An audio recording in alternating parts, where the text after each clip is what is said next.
with Stoneward and their 360 Filmworks crew, who are awesome. Just kidding. It's sometimes said it's not about what you know, but who you know. Meet the Venture Center. You can find us on the 6th floor of the city's technology park, in the heart of Little Rock's creative corridor.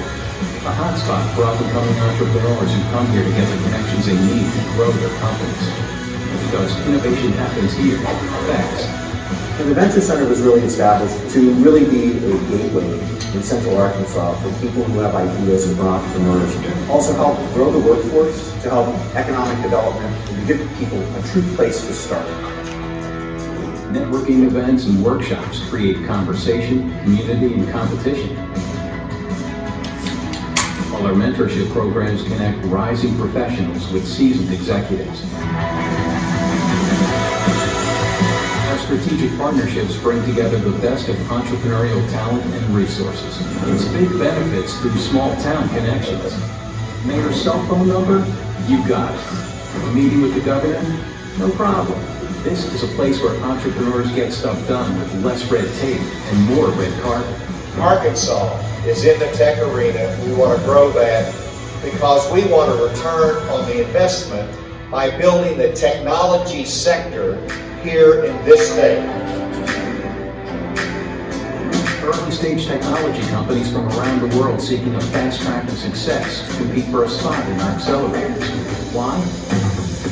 Because our program puts visionaries in front of VIPs. Through an immersive curriculum, these cohorts are able to evolve their companies and go-to-market strategies alongside the C-level suite executives and investors that have the clout to take them to the next level.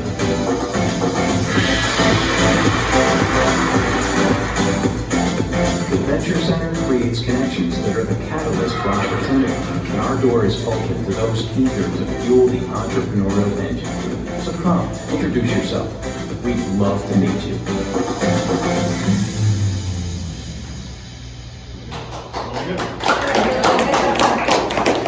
So in a nutshell, that is the Venture Center. Special thanks to the Little Rock Regional Chamber. They are always supporting us in everything we do. And the Tech Park, we love being here on the 6th floor of the Tech Park. It's a pretty awesome space with a nice skyline view. And what do you think about lunch? Lunch is pretty good, right? I mean, free's always good, right? So special thanks to Moe's for providing lunch today. We love free food. All right, if you happen to take a picture or want to tag us, use a hashtag VCLiftTheRock. You can find us on our website, venturecenter.co. We're on Facebook, Instagram, LinkedIn, Twitter, all the social media channels. So feel free to follow us there and find out all the latest. And I usually do these at the end, but we'll go ahead and push it forward. I want to give our speakers the most time to present what they've got today. So we've got some upcoming community programs. We've got a Brandon Middleton with Wright Lindsay James, who will be here to talk everything intellectual property. That's coming up on October 29th. That's 2 weeks from now, roughly, right up here, 5:30 to 7. So be sure to register for that. We've also got James Hendren, who co-founded Arkansas Systems and is also the Venture Center Board Chair. He will be here to talk about what you need to know about what goes on inside the mind of an investor before you give a pitch and introduce yourself and make that contact. He's going to help you with some tips and tricks and tools to get the most money from investors. All right, now to our presenters. First up, we've got Julien Mirivel, originally from Paris, France. Dr. Julien Mirivel is Interim Dean of the College of Social Sciences and Communication and Professor of Applied Communication at the University of Arkansas at Little Rock.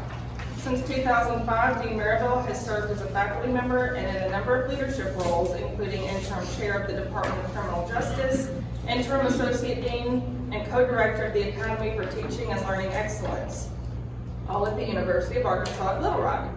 His current research explores the nature of peak communication, moments of human interaction in which people experience happiness and joy.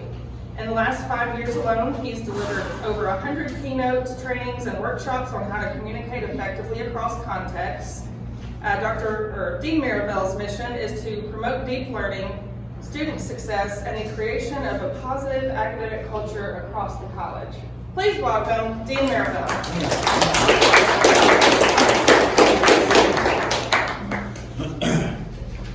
It's really hard to follow that video.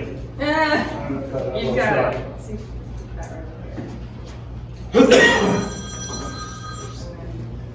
Give us a moment as we adjust here. And I can take this way. Take more space.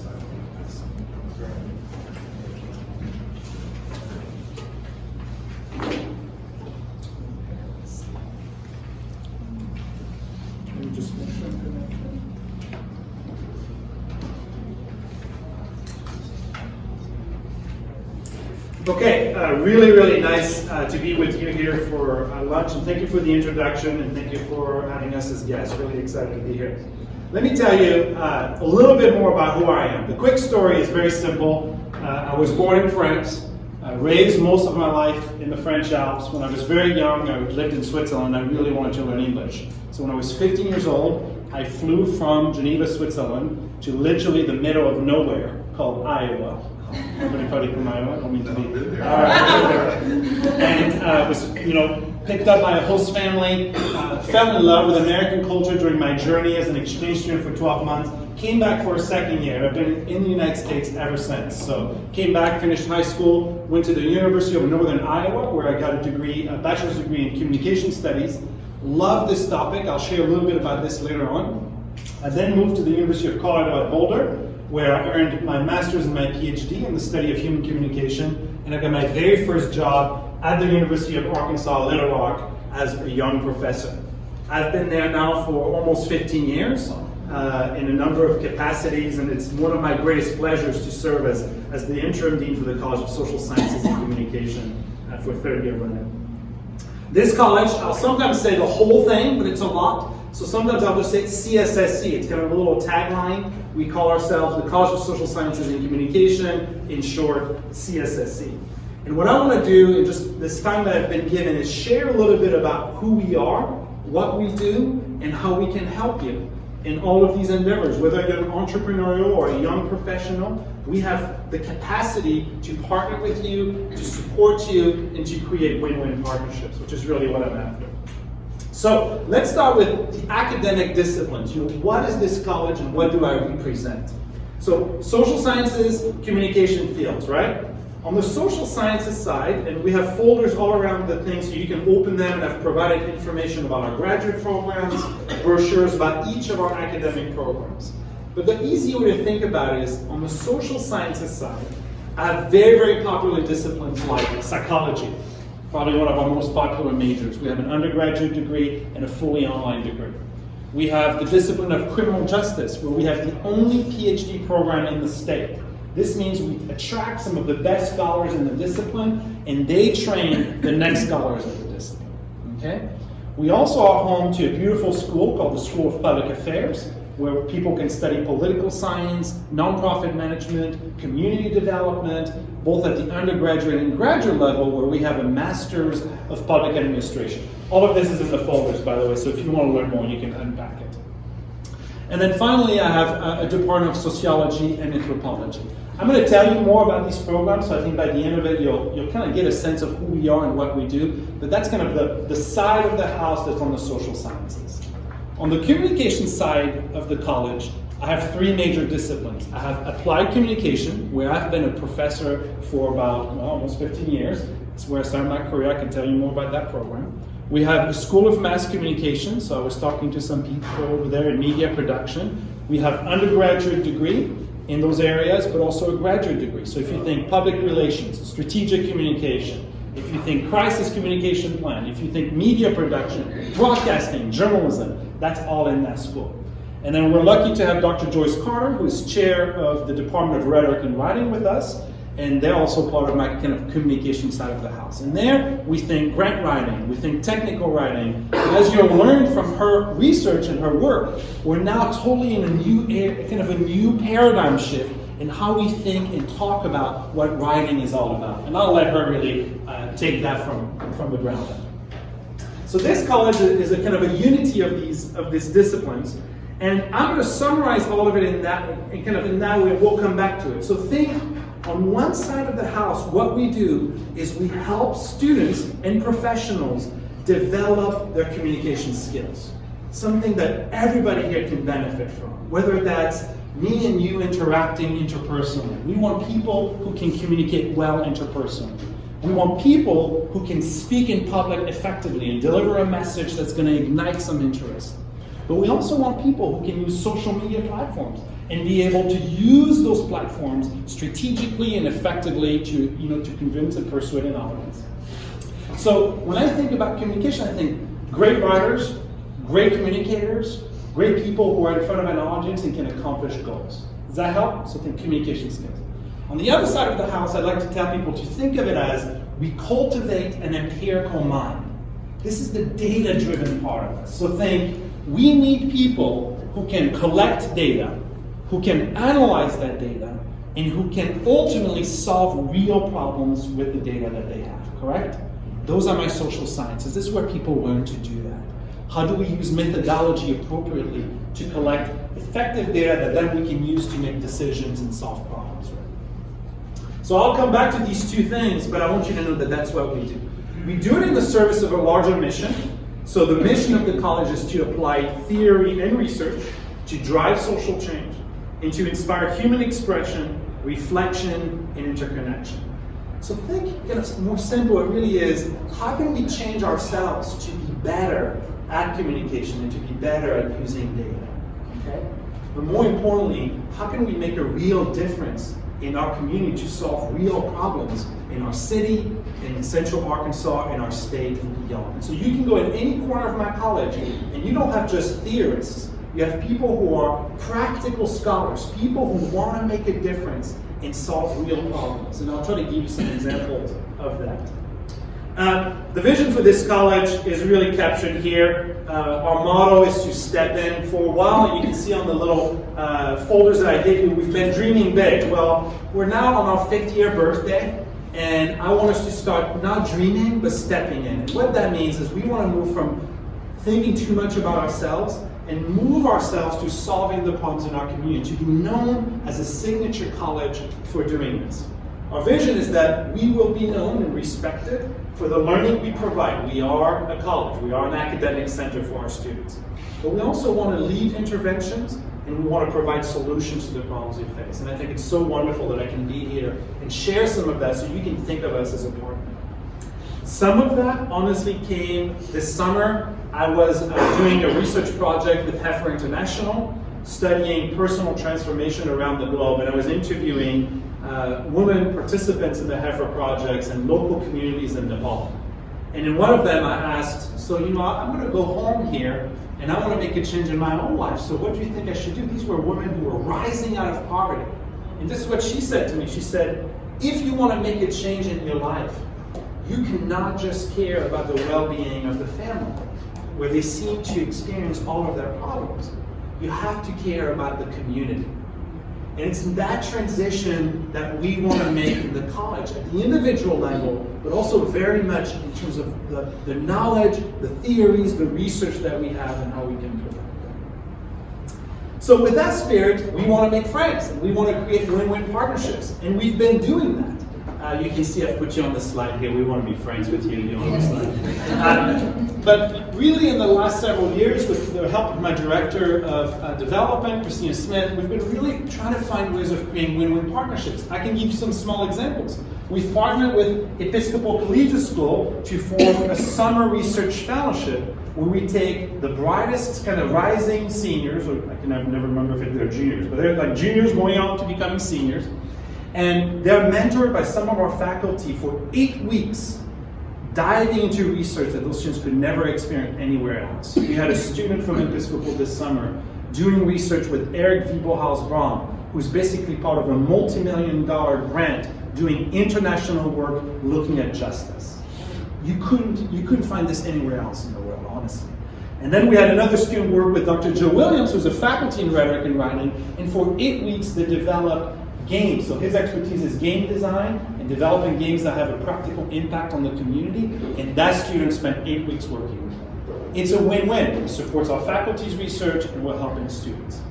We have THV 11. We're lucky to have Marty Shack on our advisory council. and we want to continue to partner with them. They recently sponsored our Career Day for students, so we're really grateful for that. We're doing work with Rock International. I have a team of researchers working together, looking at smart communities in rural Arkansas. And so that research is going to come together in a pre-planning grant, and hopefully we'll kind of be moving forward to having a big impact. I have a team of researchers that I'm leading with Heifer International, and here we're developing a global scale to measure individual level transformation across, literally across the world, so that Heifer International will have a tool to use to measure the impact that they're having in all of these women participants around the world.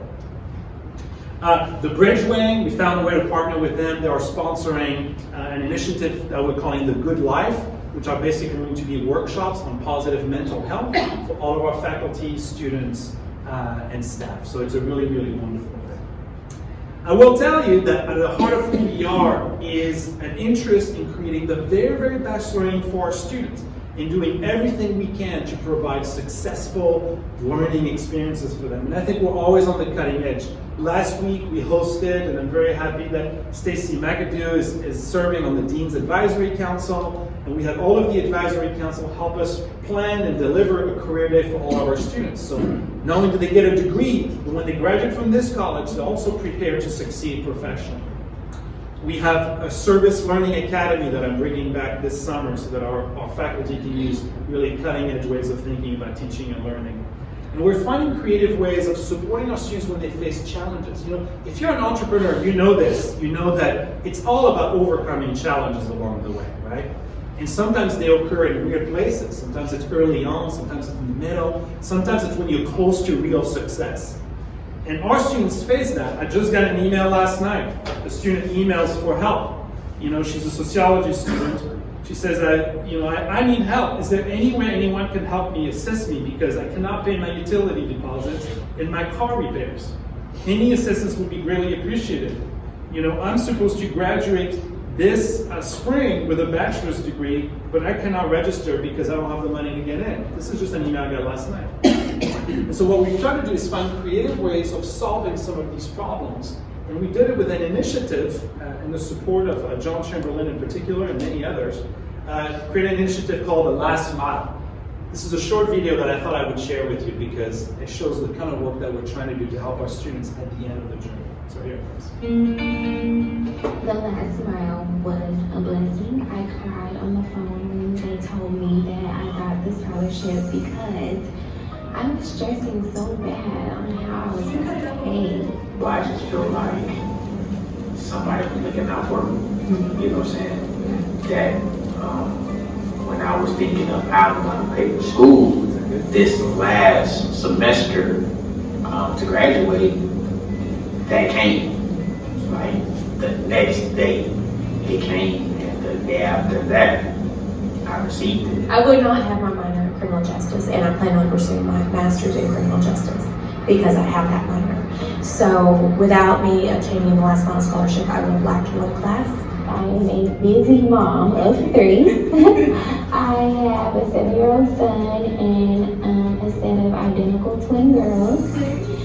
And I started out just having an associate's degree, and I came back to school to better myself for my kids. I was very blessed to actually receive it because I've been paying out of pocket for the past 2 years. That's about $3,000 a semester I've been paying out of pocket. So the Last Mile Scholarship actually helped me this last semester, which is my last mile. I was wondering once the school year started, I didn't see my aid on there, and they were like, well, you have to enroll in this amount of classes, even though I only needed that one class. I had to enroll in more in order to get my aid.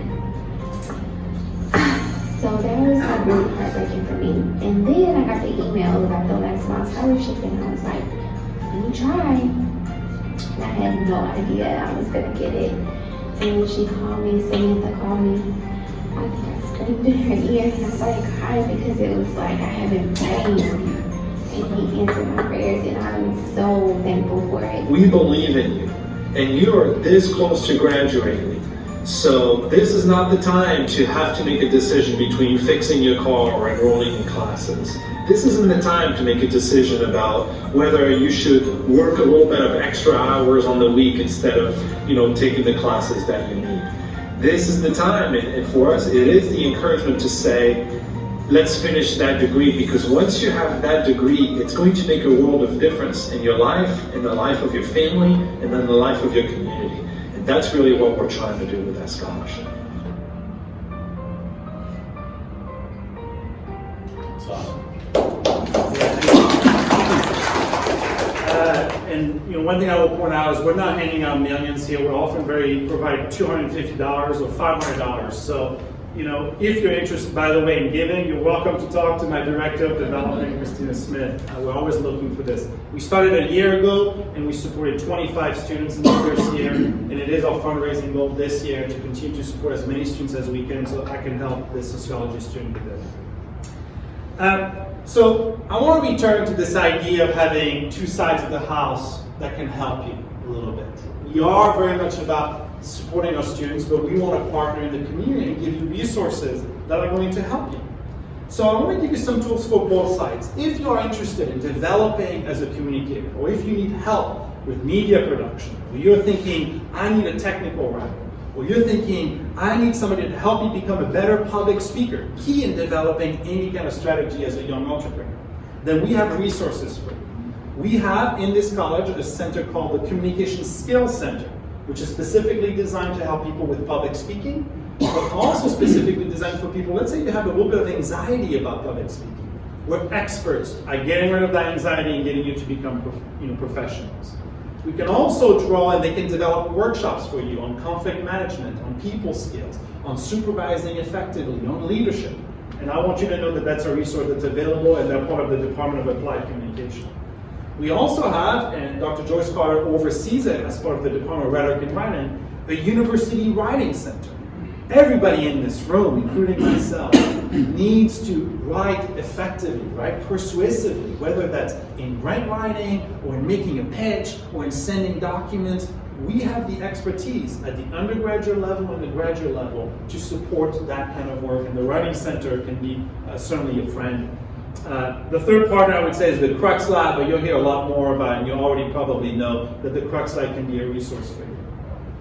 The last one is our School of Mass Communication. I was going to give you an example, but my time is running short, so maybe I'll send it and people can watch it. But we have currently a GA from the School of Mass Communication is doing our social media. Go visit it, and I'll promise you that you'll be very impressed with what the students is doing in terms of stories, in terms of our alumni, in terms of video production. So go to our Facebook and Instagram, and you can learn a lot by the quality of the students that we provide.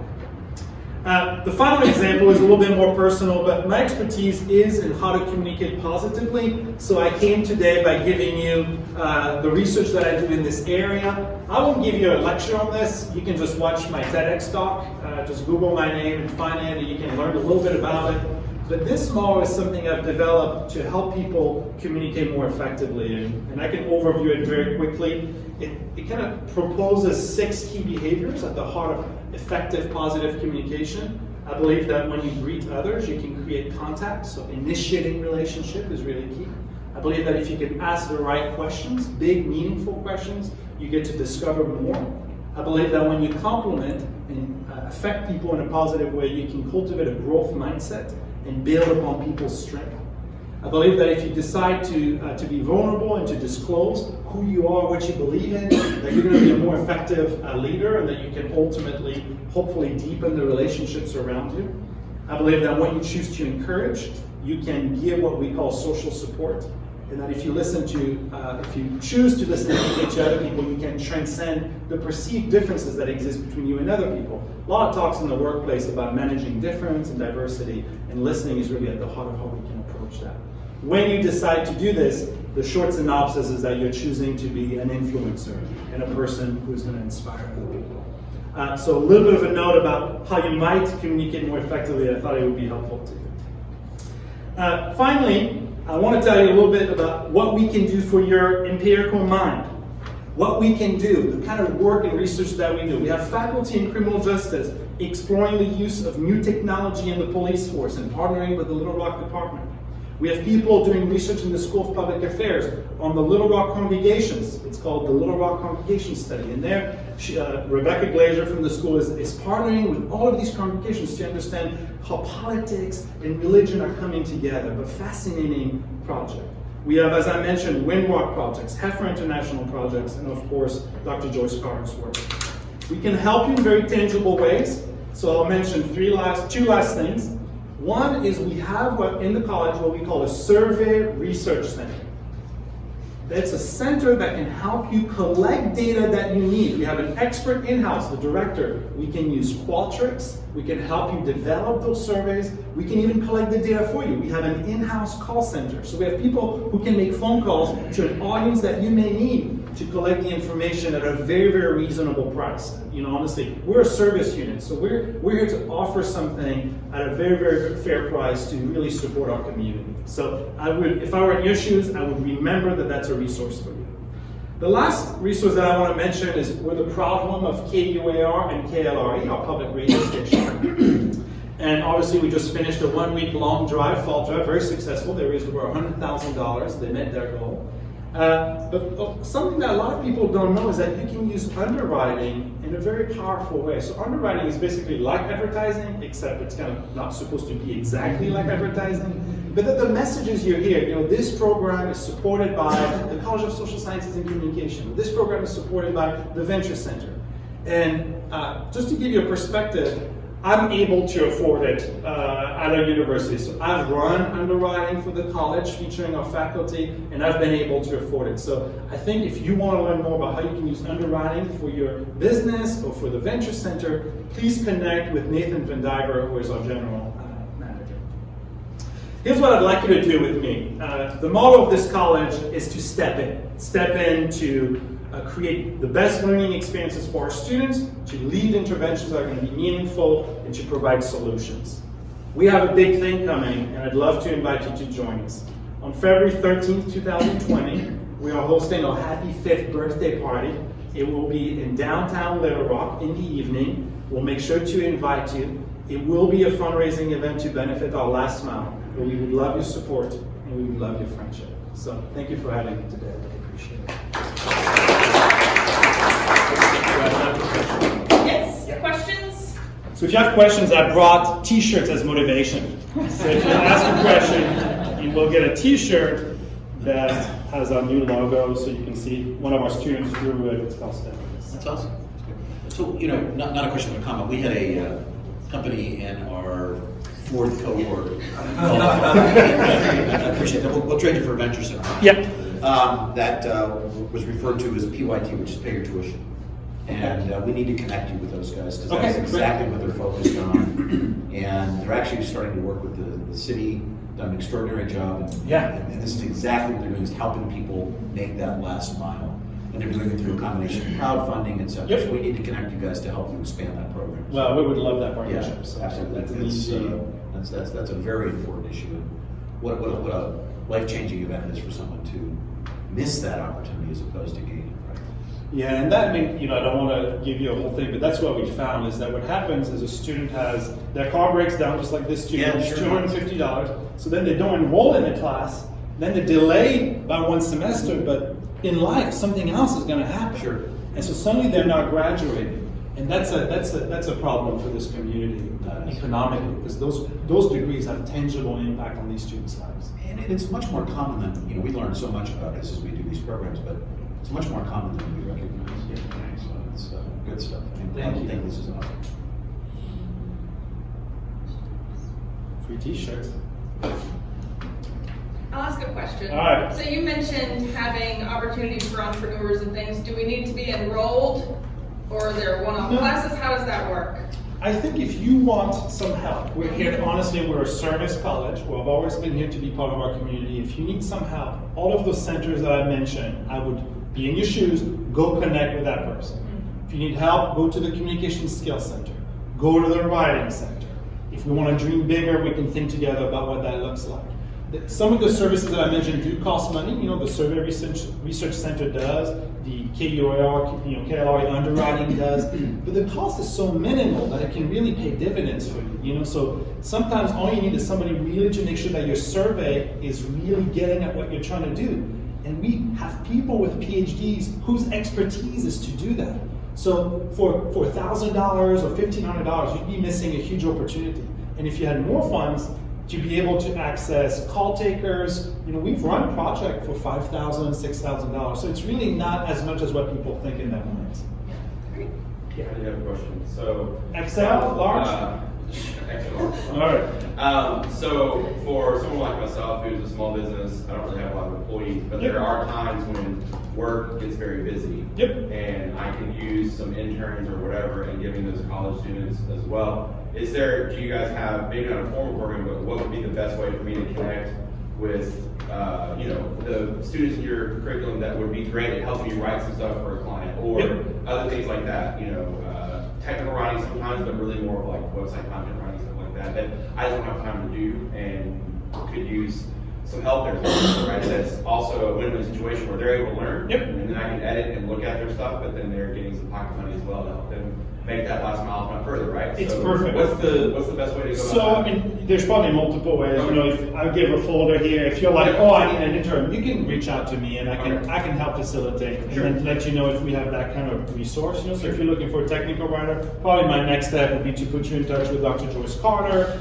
or sometimes we have also a student success center inside the college where I have a director of student services. So I may say, hey, Aaron, her name is Aaron Flowers. I may say, hey, Aaron, can you help connect us so that we can help meet this need? Sure. It's a beautiful opportunity. We do try, I will say in general, to get paid internships for our students. Yeah. And for all the reasons that make sense very, practically, but also because it's harder for us to get students, given the nature of the students we have at our university, to support you if we don't have a financial support. I'm totally behind paying. I just didn't know the best way to approach figuring that out. Yeah, absolutely. And when we get to kind of larger partnerships, what we do with a lot of people is we create graduate assistantships. So I don't know if you would fit that bill, but after a while we work where we have a GA, like so say in criminal justice actually we have 4 of the major agencies here, like community corrections, and where they literally fund a doctoral student, and they get the doctoral student for the entire year for 9 months,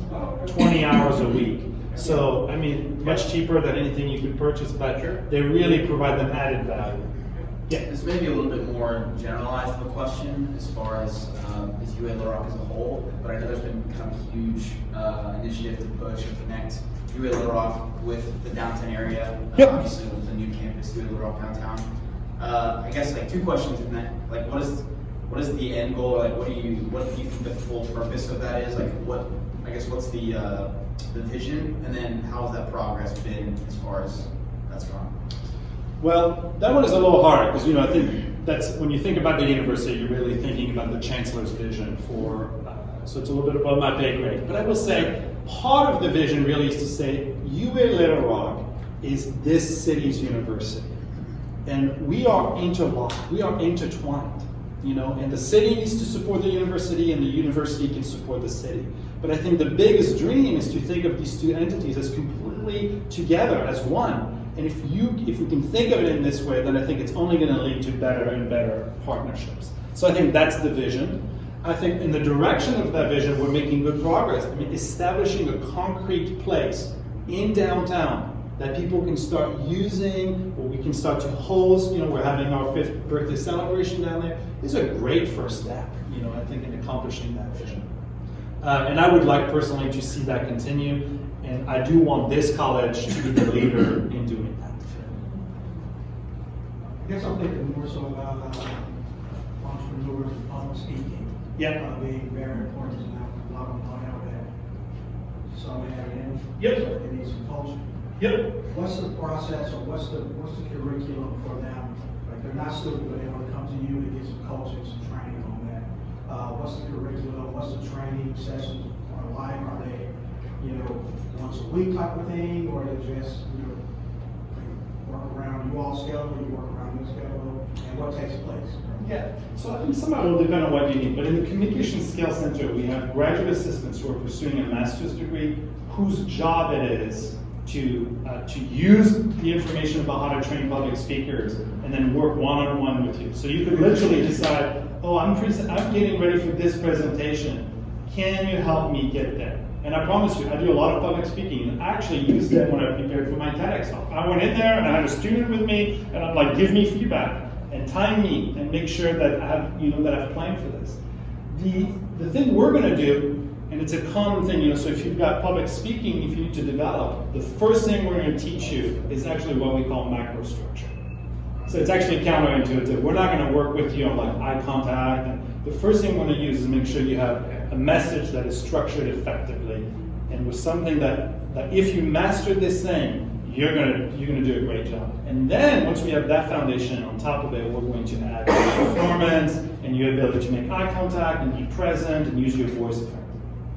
But we can do that. Is it like a program or is it an extensive 1 week program? I think as needed, because what you would see is, let's say you go to the Communication Skills Center and somebody's there to work with you. They're going to give you practical feedback on where you are. And then also it depends on your goals, So you may say, well, let's start by seeing how I can deliver this public speaking. I think having something concrete to work on would be helpful. Then we do have classes, we have advanced public speaking as a class that you could take and probably it would be another suggestion. Round of applause. We're going to stop questions right now. Yeah, round of You applause. get a t-shirt. He's got his email, and you can ask afterwards, but we got to get on to Ms. Joyce.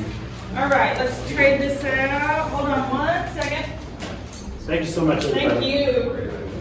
All right, let's put this one up and running. While she's setting me up, I'll tell you, I also have a French connection, although I didn't stay in France. I worked in France as a professor when I was in graduate school. It was a very interesting experience, working with, taking some stuff from my first venture as a graduate student at the University of Texas in a writing center in southern France. So it was really terrific having all these students using sort of, way before the internet, before the web. It was local area networked communication. We were teaching communication to French students with the software we had developed. So that was a lot of fun. I would have stayed forever, like Julien would have stayed in Iowa, except that I had to come back and return to my startup company. So we all know how that is, I think.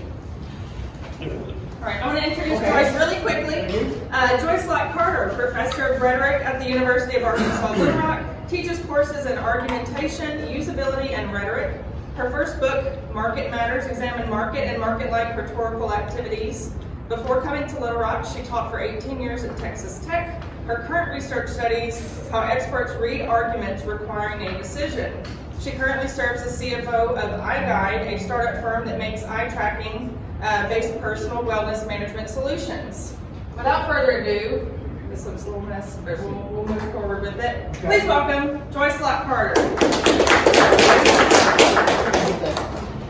It's good on the slide there. Yeah, well, while we're working on it, I can tell you about this. Julien mentioned this, Dr. Mirivel mentioned this a little bit.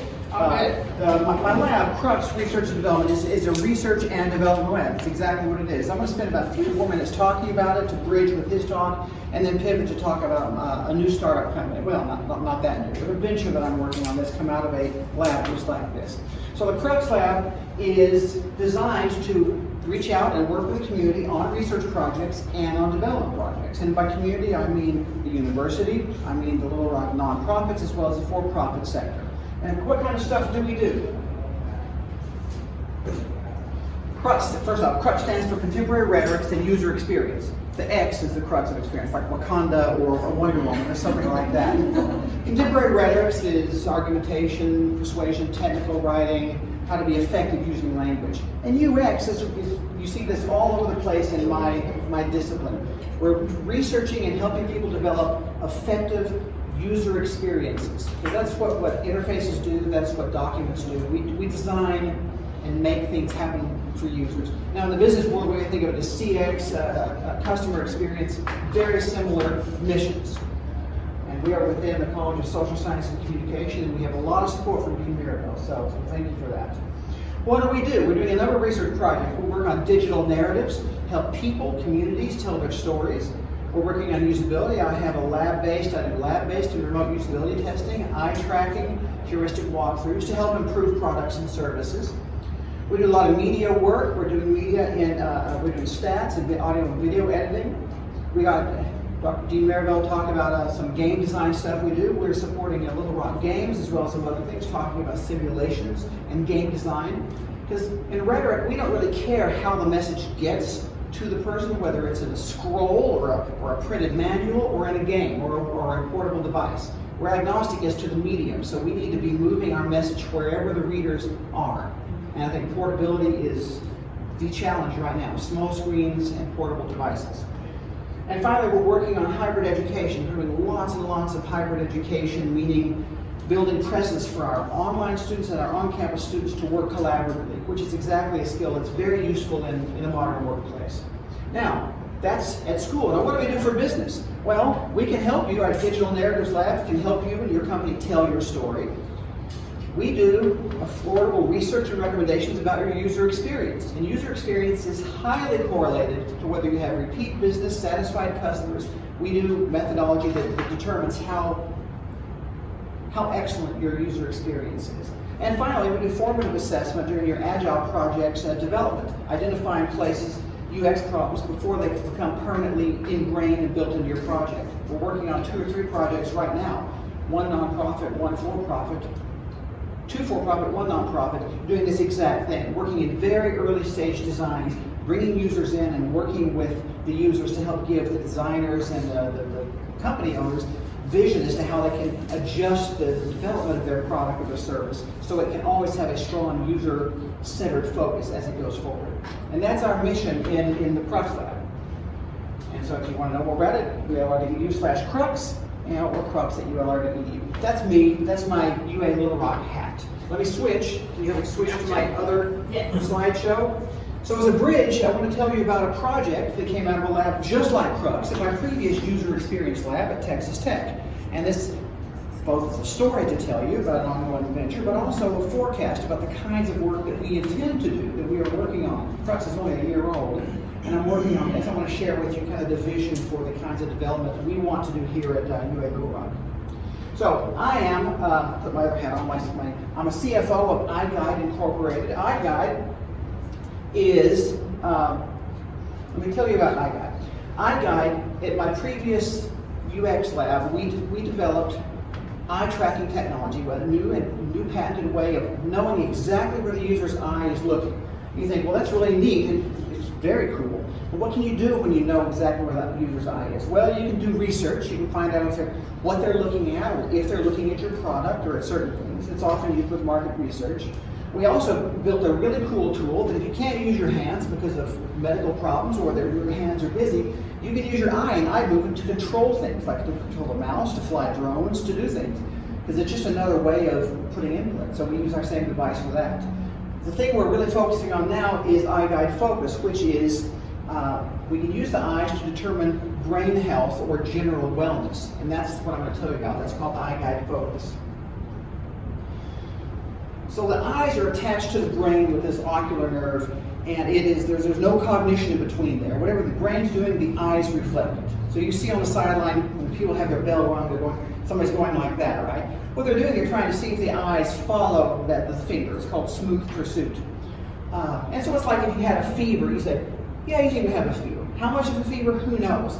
Thermometers made it so we can quantify how much of a fever you've got. Well, what we do is we've quantified how impaired the brain is on the smooth pursuit test. That's what we're doing. So we're using our eye tracking technology to follow the eyes, the actual eyes against an ideal track. And then we quantify how off of the ideal track that is. And that can give us a sense of how impaired someone is. And these are the reasons someone might be impaired with a poor score. Well, general brain health, they've been injured, maybe some disease, or some suggestion that Alzheimer's, Parkinson's, ALS, early stages of that are shown in the eyes much earlier than bodies. Drug and alcohol use, extreme fatigue. When this is over, then we say, here's the result. There we go. And so what we give a visualization, because we're using both a quantifiable number, but most people care about sort of the visualization. So the perfect circle, of course, is the perfect circle of the little dot tracks. The blue line is your eye as it follows this. And this is very high. It's a very good track, which means your eyes are behaving as they should. Let me show you some examples. We did this. This is an MMA event we were invited to, I think last year in New Jersey, and we got permission to test every athlete before their fight and immediately right after their fight. And so we can see here is my friend Greg, and he's testing our guy on doing the eye tracking. Okay, let me show you what we found out. So we've done tens of thousands of tests on people, and gathering this data is fantastic. So here's that same fighter just before his fight. Look at that. Excellent, superior. His eyes are focused, his brain is alert. Now after his fight, what do you think? Yeah, there you go. Now, we're not comparing his post-fight track to a perfect circle, we're comparing it to his baseline, which is the way you want to do it, right? Because we are gathering lots and lots of data, and we think that over time, we may be able to compare not just your brain to yourself, but your brain to your demographic. But since we're the first ones to have the thermometer for the brain, we're building a big database of what ages and sex and ethnicities and sports, what their demographics look like, which would be really important for, say, an emergency room. You come in, we don't have your baseline, but we can compare your injured track to a general community baseline, and hopefully that's close enough, right? So that's what he looks like after the fight. That's pretty dramatic. And this is not correlated to whether they won or not. We tested, I think it was 10 or 15 athletes. Some of them came off and they just were bludgeoned. They were bloody. Fine, no problem. Some of them had won handily, they were impaired. Some had lost and they were not impaired. So this gives us an objective way of understanding whether someone has been injured or not in a way that common sense, or by looking at somebody, doesn't give you, right? Let me give you another example. This is Matthew. He's a high school football player in Texas. This is at the beginning of the season. He does really great.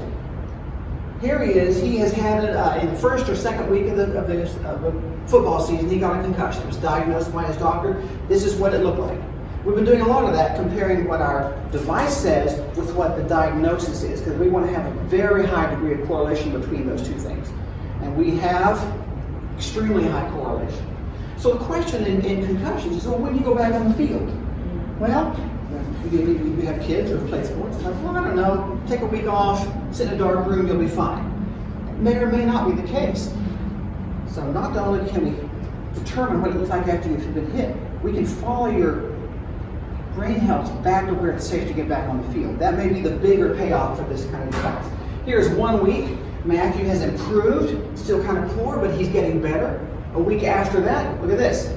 He's back to more or less to where he started. And we can visualize this here. So we've got, and this is part of our app, there's his baseline right there, and then that line.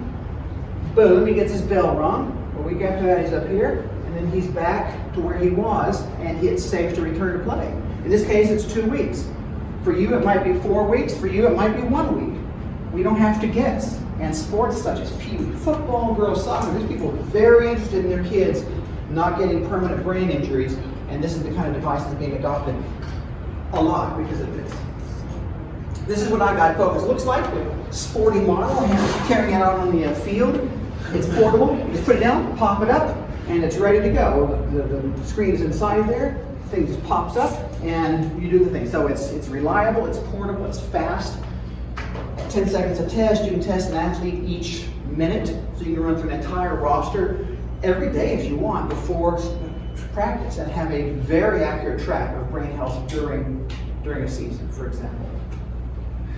This is all tracked. This is what our web app looks like. It looks like any web app, but it's a HIPAA certified server, cloud server, and all the rosters and all your patients and all your people you work with are all there. So if you're managing a lot of people, you can see who's on the injured reserve list or who needs to sit out another week. It's meant to help manage all of the people who participate in when you buy our license.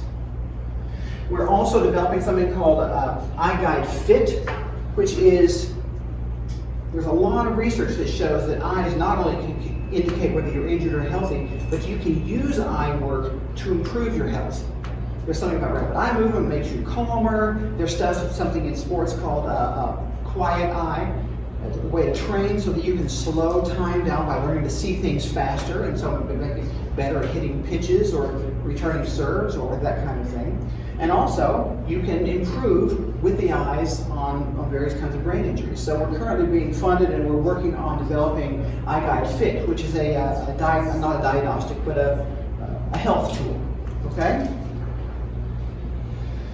The market, this slide got all messed up. The market is really, there's only 2 or 3 participants. There's sort of us up in this slide. These are older school, not many benefits. Impact is a neurocognitive test you take. I think it costs $25 a test.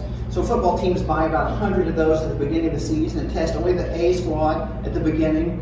If somebody gets hit, they use it. They don't like to spend that. These guys are really expensive, tens and 20s of thousands of dollars. iGuide has positioned itself as being low cost, affordable, and high featured. So we think that is our right space for us to be. We have partnered, we've got advisors. These are some of our strategic advisors. Albert Charpentier is a developer of the Commodore 64, a wizard at making stuff. We have people in the healthcare network, we have people in electronics and in manufacturing on our advisory board and among our investors. Our path to market are these multiple channels, and I don't want to belabor this, but focusing on institutions, focusing on market movers such as professional sports teams, various communities, as well as international. And I'll go very quickly through this unless you really care about it. So for example, our institutions, we're working with healthcare institutions, physical therapy labs such as Dreyer, ATI, etc. These are some of our partners. And you can see these are the numbers. There's about 34,000 such institutions just in the US. And high profile markets, we're in the Australian Rugby League, Australian Football, Canadian Football League. The Philadelphia Flyers just bought a unit of ours just last week, so American hockey. Community markets, these are things like Pop Warner, various sports leagues who are very interested in adopting this to decrease liability and increase safety. And so we think there's about 133,000 schools we can participate in. Quiz, what are the this is just a side note, of all the sports in the US, where are the incidence of concussion highest? The two highest sports. Football and boxing. Girls soccer. Girls soccer and football, that's exactly right. That is exactly right. Why? The theory is that smaller musculature in the neck and all the header practice, not the games, it's the header practice, causes more mild traumatic brain injury in girls than in boys for some reason. And here's some of our international partners. We have a research foundation in Colombia. Here is a shift concussion management in Canada. We are in Australia and any number of things. It's very strange. I can't wait to get invited to do a talk down there. And finally, we're here. This is a major guy in Japan who is focusing on international sports in Japan, and he's an adopter of ours. And these are some of our just most recent commercial partners. You can see we've got any number of NHL, we've got some high schools, we've got some sports networks, Texas Tech, University Health Sciences Center, etc. So people are trying to use this not just to help in sports, but also to use it as a research tool, and that's really important. If we are the research, the thermometer for the brain, then we want to be located inside research studies so that we can start quantifying what's going on. I have multiple units right here at Little Rock, and if you wanted to do a study and say, I wonder what happens if somebody smokes a lot of dope, will they get more impaired or less impaired? Or if they watch TV for 40 hours straight, what happens to them? I don't know. If you can get the IRB permission, we'll work with you to do the test. But all of these people are doing research, and we're conducting research, getting scientific papers out into the community right now. Finally, the market is not just directly in, this got messed up too, but in biotrad, brain, military, etc. The military is very interested in this stuff. We've been to a number of military conferences. But just think about it. Safety. We can make sure that truck drivers, maybe we can wire it so their truck won't start if they're too tired to drive. That would be easy enough to do. Consumer apps, everybody loves to use their Fitbit and their iPhone to see how healthy they are. We can tie it into a home product. Wellness, visual training, as well as other things like Parkinson's, ALS, and Alzheimer's. We're very interested in getting into those spaces. And then the cloud, the data itself, we think is a very valuable, monetizable part of what we're doing. So that's it. This is iGuide Focus. It's a breakthrough brain health platform. And this is my other hat, Joyce at i.guide. And of course, i.guide would be the domain name if you want to go look at the website as well. So I want to make sure I had time to answer questions. Thank you very much.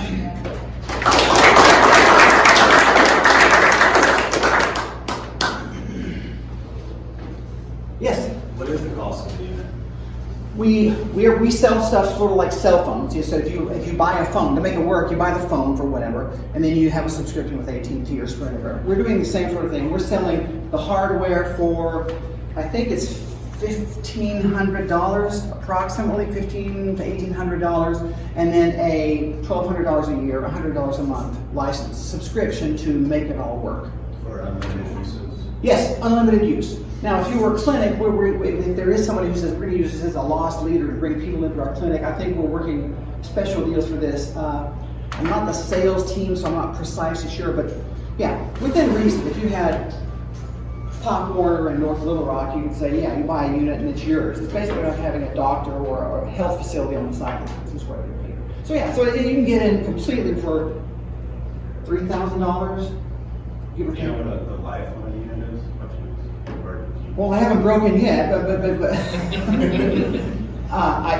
we don't know. We don't have a quantified life. We think this is going to last. There's no moving parts. Really, the software, we have automatic software updates behind the scenes, just like your cell phone does. We certainly don't think that's going to be a place to break. It's in a hurricane case, so you really can't break the thing. It's entirely possible a wire could break, but we have components that could swap out. It's all modular. Yes? So the software, does it update to the web to run on cloud stuff? So Yes. I'm assuming it's some sort of device, tablet of some sort that's connected Yes. to the internet somehow. That's correct. And that's all included in that monthly? Yes, well, that's what it does. It supports the IT backend, the HIPAA IT backend of the service. And if you don't care about that, It have to be on Wi-Fi, though, making sure, right? Does it have to be on Wi-Fi to not during the test. You could if you wanted to, or you could go out in the field and test a bunch of people and come back to the lab. But it's not happening over the airways like while I'm out in the field. Like it has to be. No, it's not. It You would need to be in Wi-Fi for it to sync up with the cloud, with your account. And you might have 4 clinics, and they're all syncing back up to your master account. So that's the only other expense is some sort of Wi-Fi connection. Yeah. The model is very similar to smartphone use, really. Right. Any other questions? Great stuff. Yes. Well, thank you. Another round of applause for both of us.